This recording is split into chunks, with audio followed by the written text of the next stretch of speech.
All right, hello folks, I'm Jackson Crawford and I'm here at Eiríksstaðir once again with Rain Mason talking about Viking dyes.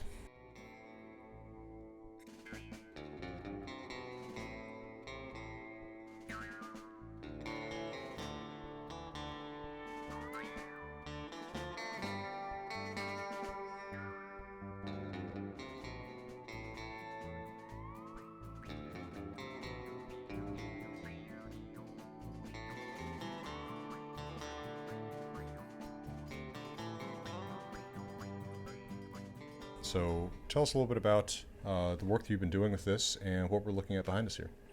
So this is a selection of the wools that I've produced using Viking Age colors and techniques.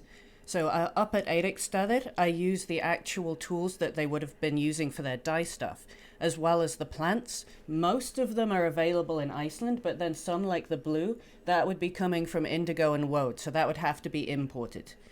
But 65% of the women in graves were buried in a blue dress. And that's significant because blue was associated with women, so you wouldn't expect to find a large amount of blue cloth in men's graves anyway. But what it does do is show us that even though these were imported, they couldn't have been expensive and out of the reach of the average person. Not extraordinarily expensive anyway, maybe still kind of a status thing. Yeah, but if 65% of people can afford it, it's not status. It's more just showing that you're not poor rather than that you're rich. Sure. There's something to that, though, in terms of status signaling. But one of the things is that people don't appreciate the colors that are available with plants. And by the way, all of these are light and wash fast. So it's not like when you have onion skin and you can get a bright color, but it lasts for one summer. Sure. So I have some here, and I made these 9 years ago, and they are still as bright as ever they were. I didn't realize that was the difference between these is their age. Yeah, I mean, you can't tell a difference. Nope. And what's significant is that because I was using the same techniques and tools you would have had at Eiríksstaðir, it shows you that these aren't the kind of things that you needed to have professional experience to do. And that's critical, too, because, of course, most textiles are being produced at the home farm. Yeah, and especially in Iceland, because that was the main industry. While people were farming, it was subsistence farming here. The actual way that most people were making their money was producing textiles. I can see that, yeah. I mean, obviously, they're trade goods. The food that you make, you want to keep. Very much so. I see what you mean. So, say that you want to produce this color that I've taken a great interest in, this Hrafnblauer color. Yeah. Oh, there's an even better example behind you there. This big one, yeah. Yeah. So say you want to produce this. What's your first step? You've got some wool. How do you make it the color you want? So with this one, what you need to have is iron sulfate, and that's very easily obtained in Iceland because there's so much iron in the water that's already sulfurous. But then what you need to get is a source of tannic acid. So if you were in Europe, you would be using oak gall, and that's actually the same thing that they used for the recipe for medieval ink in manuscripts.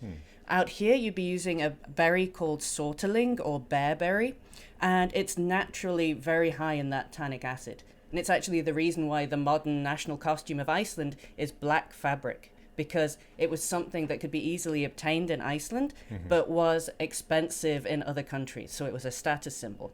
Makes sense. Something very distinctive. And then once you have those materials, how do you transfer that color to the wool? So because you are using tannic acid, which itself is a mordant, so a mordant is what makes a pigment stick to the proteins in the wool, you don't need to do any pre-treatment. And then the iron, that's a metallic salt, so that will stick anyway. And what you get is this reaction between the two that produces a blue-black. And depending on the lighting, it also looks a very deep blue-purple. But when you hear about it, and you're like, oh, so it's black like you get on manuscript ink. Or when you're reading in the sagas, you're like, oh, it's blue-black. But you don't appreciate it until you've actually done it. And you realize, yeah, this looks black in some lighting and blue in the others. And it's a very beautiful color that you can see why people wanted to have. And, of course, it's reminiscent of ravens, which have a certain cultural cachet, too. Right? And could be taken as sort of symbols of Iceland. I mean, what bird do you see more than in Iceland? Yeah, I've got a little tuft of this that you gave me, and I'm looking forward to trying it under all kinds of different sunlight conditions because we have not had lots of different sunlight conditions yet here. And even when we did, we were putting together and taking apart a longhouse. So, but do you put it in water? Is that where you put? Because I don't actually know very much about textile production. So the first thing you would do when you get the raw fleece is you scour it. So that's getting out the dirt and some of the lanolin. Because if it's too greasy, then it won't dye properly. Oh, okay. But you want to have a little bit of that lanolin, the oil, so that it can be spun. So the first thing you do is you spin it. And then once you've spun it, you wrap it on a niddy-noddy. And that lets you produce a hank of wool. That hank you would then put into a mordant. Okay. So the mordants that you would be using in the Viking Age are things like salt, iron sulfate, copper sulfate, and you might have access to alum because we're so close to Britain and that's where it was being mined. But more likely you're using the first three. Plus, the less popular one now with reenactors is using the ammonia and urea from urine. Well, sure. But people are going to laugh about this today, but the thing is that's something that you have plenty of, both animal and human. And in fact, we were remembering when we were reading from Nyala up in the longhouse that it's not just the whey that they try to put the fire out with, it's urine. Well, you definitely don't want to throw it away because there's so many things that you can use the urine for. You use the urine for scouring the wool, you use it for making leather, and there are some colors that you can only produce using the ammonia. So if you use lichen and then soak it in urine that has been, not distilled, but evaporated a little bit to concentrate it, then you can produce bright reds, bright fuchsias, without it being an expensive dye that you had to pay for.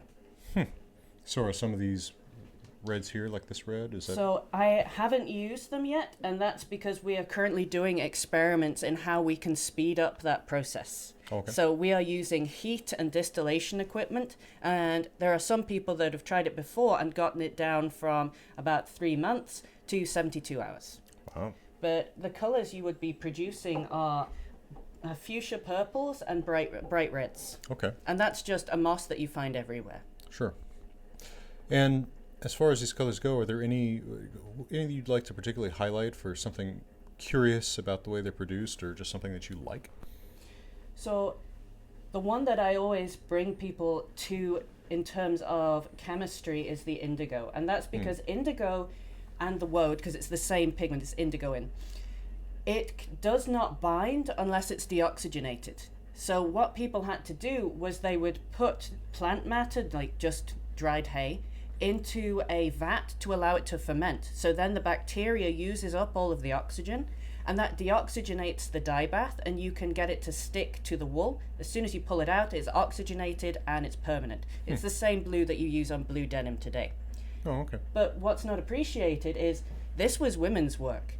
So this is absolutely chemistry. Every single bit of this you have to control for pH, for the trace minerals that are in the water where you live. You can get a totally different a result just based on pH. So madder will give you pinks and purples when you use base and yellows when you add acid, but it's red at neutral. Interesting. Okay, yeah, I can definitely see what you mean about like controlling for chemistry in that case. Yeah, you have to know what you're doing. Yeah. But because it's something that traditionally women were doing, it's not appreciated. It's not science if women did it. So that's something that I really want to address. This might have been something that the majority of women were doing, and it needs to be appreciated, the skill that they had and the scientific knowledge. Absolutely. So the other one I want to highlight is purple. Okay. I always get in my tours people telling me, yeah, purple, they couldn't get purple. The only purple dye before modern dyeing was the one that the emperors were using in Rome, where you had to free dye for venomous snails. And that is ridiculous and untrue. I can give you at least 6 ways of making a good purple that are very easily accessible to the people in Europe who haven't got a lot of money. For example, this is the purple that you get from the madder. And madder is found all over Europe, and even if you can't get the Rubia tinctorum, which gives you the best color, you can still get ladies' bed straw, Arctic bed straw. They're related and they have the same pigment in the roots. Okay. And is that found in Iceland? Yep. Okay. You will have seen it all over the place. You just don't appreciate what it is because people in the modern day aren't using it for the same things that they were in the past. Sure. And I mean, as an interesting side note to that, I think that the flora of Iceland is distorted in the modern view by the fact there's so many lupins around. That's what people come to think of as like the distinctive flora of Iceland, when in fact it's a quite recent thing. Yeah, and it's actually damaging the ecosystem in a really big way because a lot of the flowers here, they have learnt not to grow too tall because of the wind. So the lupin, which doesn't have that adaptation, is just completely crowding it out. So I gather a lot of my herbs myself, just walking around in the mountains. And it is so hard to find some species that really should be everywhere because the lupins are taking up all of the rough, sandy ground where a lot of the Icelandic plants like to be, but they only grow like 2 inches tall. Right. That makes sense. That's too bad. I mean, I think that the intention of bringing the lupin in was a good one. Right? Yeah, it was I about mean, stabilizing the soil, right? Yeah, there was a problem with the south where sometimes there was a road, sometimes there wasn't because of all the volcanic ash and sand. But the actual ecological devastation is pretty high when you are somebody that's looking at what's going on with the natural native flora.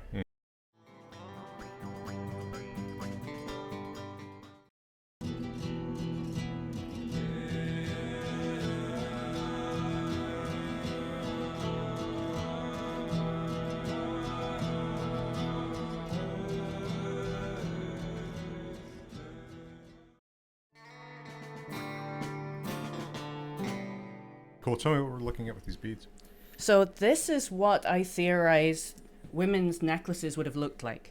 And that's because we very often find 1, maybe 3 beads on a woman's necklace, whereas we know from the richer graves that they had the entire necklace filled with glass beads. But what people don't appreciate is that glass was incredibly expensive back then. It was a huge status symbol to have even 1 glass bead. But what you would probably have made up the rest of the necklace with is beads that you'd made yourself from bone and wood and soft stones like limestone. The problem is you don't see that on museum displays because they don't look very nice, and especially compared to the glass beads, it's not interesting. Sure. But if you go through the archives, you actually find that there is a lot of examples of limestone and bone beads which have survived.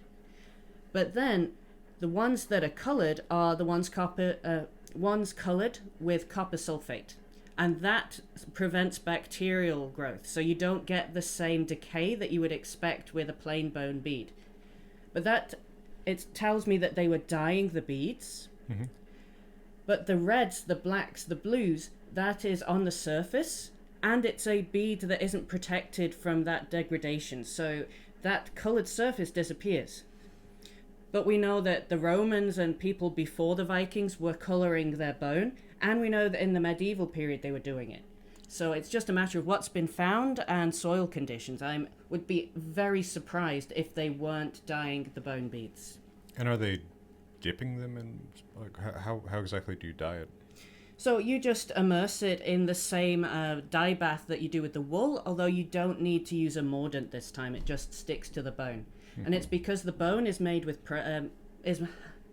proteins, which means that it binds just the same as it does to the proteins in the wool. I see. Makes sense. And the easiest ones you would have been able to make are the red from the madder root, like I was saying, it grows everywhere, and the black, which is the same as the wool I showed you that turned out purple. And that's probably why most of the gaming pieces, even today, are traditionally white, black, or red, because you would dye your gaming pieces. Sure, that makes perfect sense. What about the dark blue at the bottom? So the blues are from indigo. And like I said, indigo will stick to anything so long as it's deoxygenated when you dip it in. So you can get those same sky blues to dark blues that you would get on the wool, on the bone. Well, thank you very much, Rain, for your time Thank showing us this. And I think that it's a really interesting addition to the canon of experimental archaeology that's done here at Eiríksstaðir, right? Looking at daily life. And I mean, when we think about the Viking Age and medieval periods in general, I think people often have too dull of a picture because people like to be decorated, right, at any time. And I think that the sagas talk so often about, they're in litklæðum or something like that. It's like it was a status symbol back then, too, to stand out. And I think that it's really neat to take a look at how they did this because, you said, well, with these beads, something like that is rare and expensive for them. It may not look rare and expensive to us, but it sends the right signal back then and says, I'm not poor. Mm-hmm. Which nobody wants to look. So. Through my experiments, I found that so many plants that are just grasses and weeds produce bright, light-fast colors. So the idea that you would have undyed cloth or dull colors is ridiculous because all it is a matter of time that you are investing into your dyeing. There is no cost to the majority of the bright colors I showed you. Mm-hmm. Well, and you think about some of the social signaling that's indicated by like King Haraldur Graufelder, right? Isn't it that he picks up an undyed, like unfinished cloak or something and throws it on, and this is so remarkable that someone is out wearing this undyed cloth that becomes his just nickname, his gray cloak. Yeah. Most people want, it's a finished product once it's colored, right? Whatever that color might be. Well, thank you very much for talking to us about this, and from Eiríksstaðir in beautiful Iceland, we're wishing you all the best.